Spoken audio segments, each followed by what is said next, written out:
nongeye kubaha ikaze mu isomo ryacu ry'uyu munsi, aho uyu munsi ngiye kubigisha uburyo ushobora kuba wabaza igihe mu cyongereza, uburyo ushobora no kuba wavuga igihe mu rurimi rw'icyongereza. Ahangaha rero hari uburyo ushobora kuba wabaza igihe mu cyongereza, ubaza mugenzi wawe ngo ni igihe ki, akaba yakubwira igihe. Ahangaha uko tubaza igihe mu cyongereza turafite what time is it, ni sangahe, what time is it. Iyi mvugo ya mbere niba uri kuyibona, what time is it, ni sangahe. Tukagira do you know the time, ushobora kubaza umuntu ngo uzi isaha, noneho akaba yakubwira yeah it's, akaba yahita akubwira nkuko tugiye kureba uburyo ushobora kuba wavuga isaha. Ubundi buryo ushobora kuba wabaza umuntu isaha, ushobora kumubwira uti can you tell me the time please, wambwira igihe, wambwira isaha. Ahangaha nabwo yakubwira isaha akakubwira igihe. Ubundi buryo ushobora kuba wabaza umuntu ni what's the time now, what's the time now, ni sangahe ubu, ni sangahe ubu, what's the time now. Okay, aho ngaho nabwo ni ubundi buryo bwiza ushobora kuba wabaza umuntu umubaza ngo ubu ni sangahe. Okay, noneho iyo umuntu akubajije muri ibyo bibazo uko bigera kuri 4 akubaza igihe, noneho wowe wamusubiza gute? Ni gute usubiza igihe ubwira umuntu igihe? So this is the easiest way, ubu ni bwo buryo bworoshye. Okay, ahangaho iyo ugiye kumubwira ngo wenda urugero ni saa 7 zuzuye, turavuga ngo it's 1 o'clock. For example, dufite saa 7 zuzuye iba ari 1 o'clock, byaba ari saa 3 ukambwira it's 9 o'clock. Iyo zuzuye uvuga icyo gihe dufite, ubundi ukongeraho o'clock.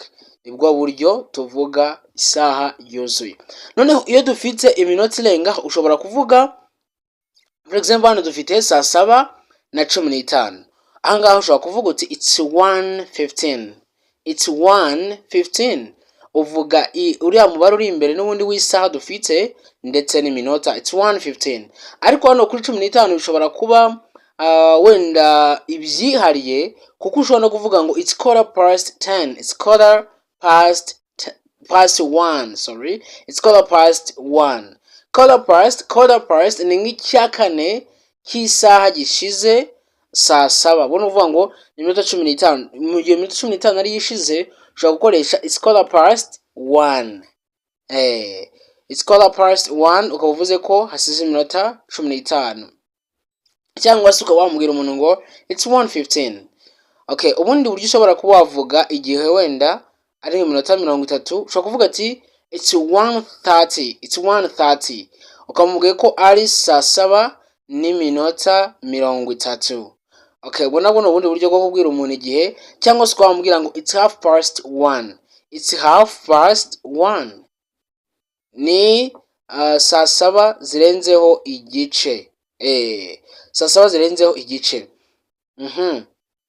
Ahangaha ubundi buryo ushobora kuba wabwira umuntu igihe ni igihe dufite saa 7:45, ushobora kubwira umuntu ngo it's 1:45, it's 1:45.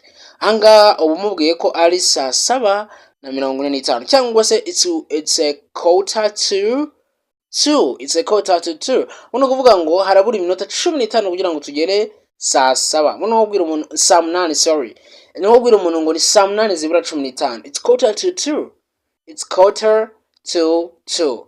Okay, aho ngaho nabwo birashoboka cyane ko wavuga mu ubwo buryo. Ubundi buryo dufite aha ni hano mu gihe dufite saa 7:05, dushobora kuvuga ngo it's 1:05, it's 1:05. Nabyo birashoboka cyane.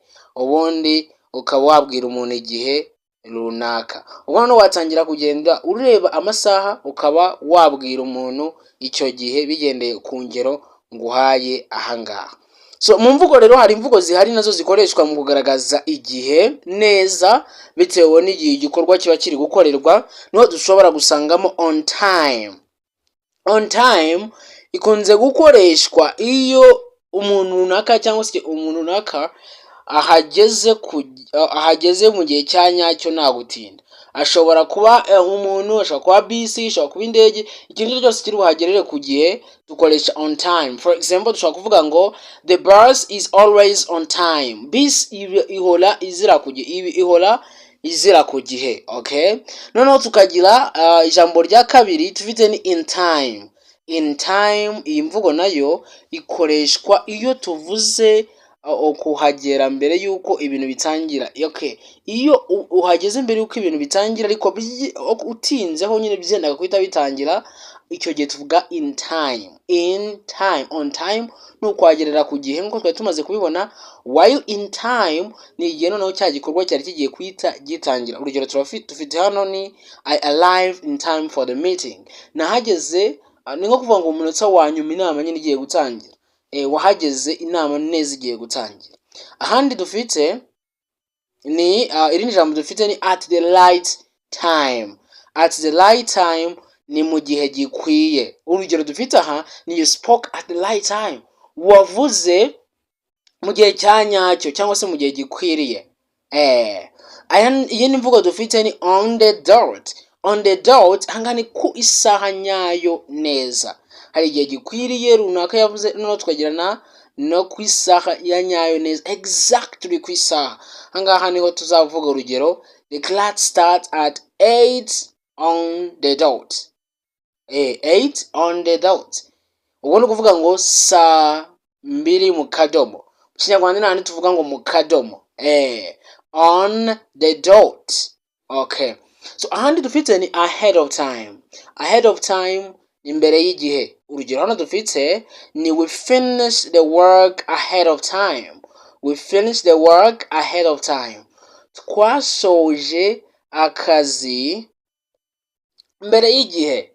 Okay, we finish the work ahead of time. So iyindi noneho dufite irindi jambo ni behind time. Hari ahead of time ni mbere y'igihe, tukagira na behind time. None no gutinda cyangwa se nyuma y'igihe. Urugero hano dufite the project is behind time. Umushinga uri nyuma nyine waje nyuma y'igihe. That means the time that it was supposed to be ended, it's not the time that it was ended. It ended behind the time. Ntabwo umushinga warangiye ku gihe cyangwa se mwangiye mu gihe warangiye nyuma y'igihe wagombaga ko wari wararangiye. Uri nyuma y'igihe nta nubwo ushobora kutarangira ariko n'ubundi ukaba wararengeje igihe.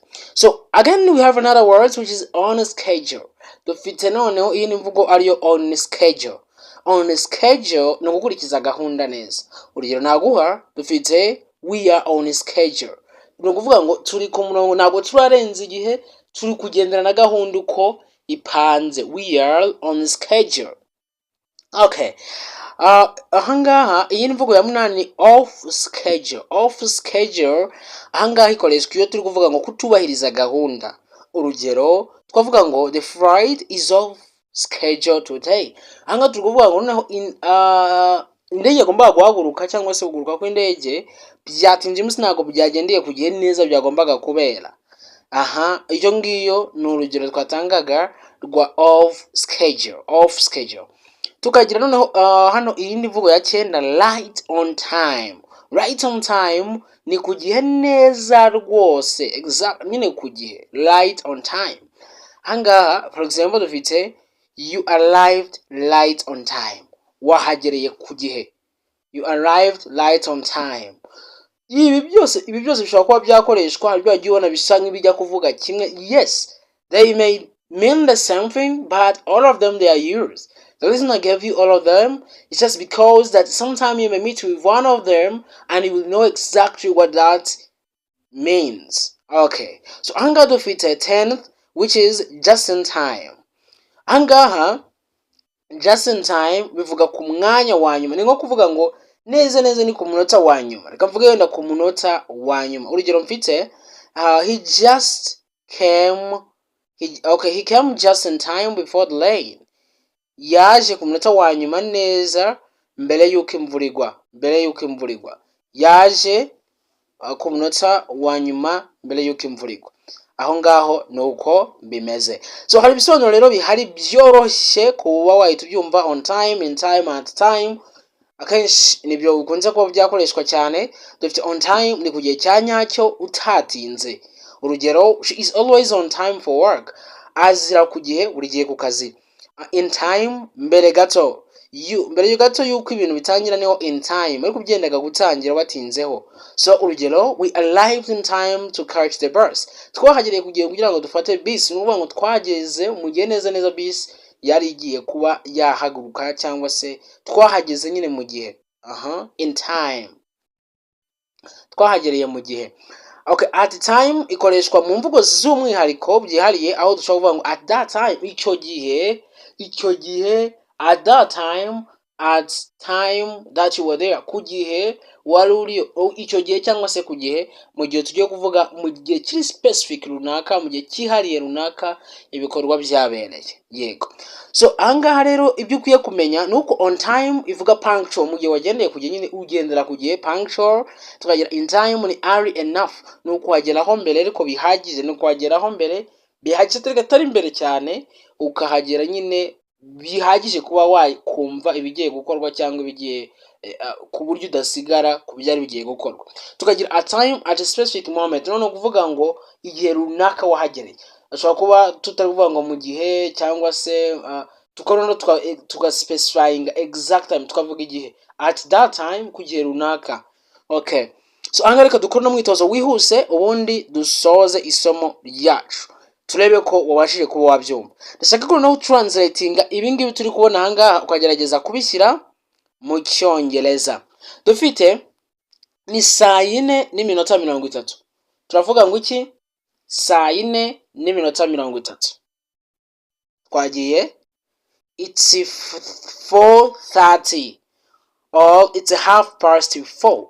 Nkuko twabibonye it's 4:30. 4:30. That's not true. Hanga mu Kinyarwanda ko tuba dufite uko tuba dufite hari ime-10, hano harimo ikosa. Twagomba kuvuga ngo it's 10:30 kuko mu Kinyarwanda iyo turi kubara habayo 10 turi kubara 4. Ahangaha twaba tuvuze 10:00. Ahangaha harimo ikosa, no kurikosora. Ntabwo ari it's 4:30, turarikosora tuvuge it's 10:30 kuko ni haba harimo 10 sibyo? Ahangaha ubwo no kubikosora. So ahangaha yahageze ku gihe. Yahageze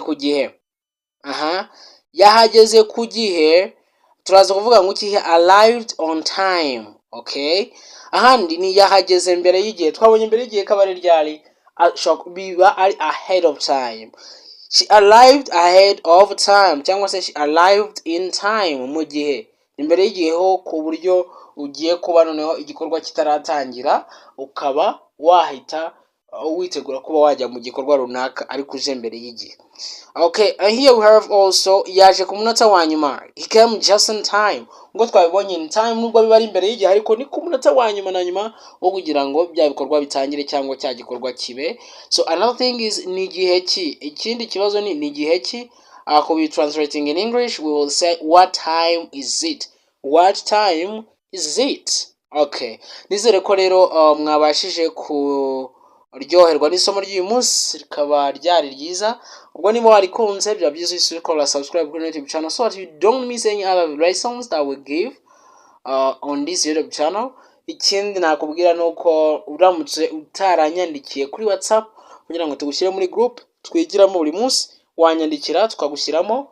Ni kuri 0789801098 ni groupe twigiramo buri munsi amasomo ya buri munsi, tukanagira n'umwanya wo kwimenyereza kukivuga kuri Google Meet live, ubundi nawe ukaba wakimenya mu gihe gito cyane. So uze kunyandikira kugira ngo ubashe kuba rwose wakwigana natwe kuri iyo nimero yanjye ya 0789801098 kwinjira muri groupe n'amafaranga 10,000 gusa yishyurwa rimwe, ubundi ukigana natwe umunsi ku munsi. So ndabakunda cyane, dusubire ubutaha. Bye bye.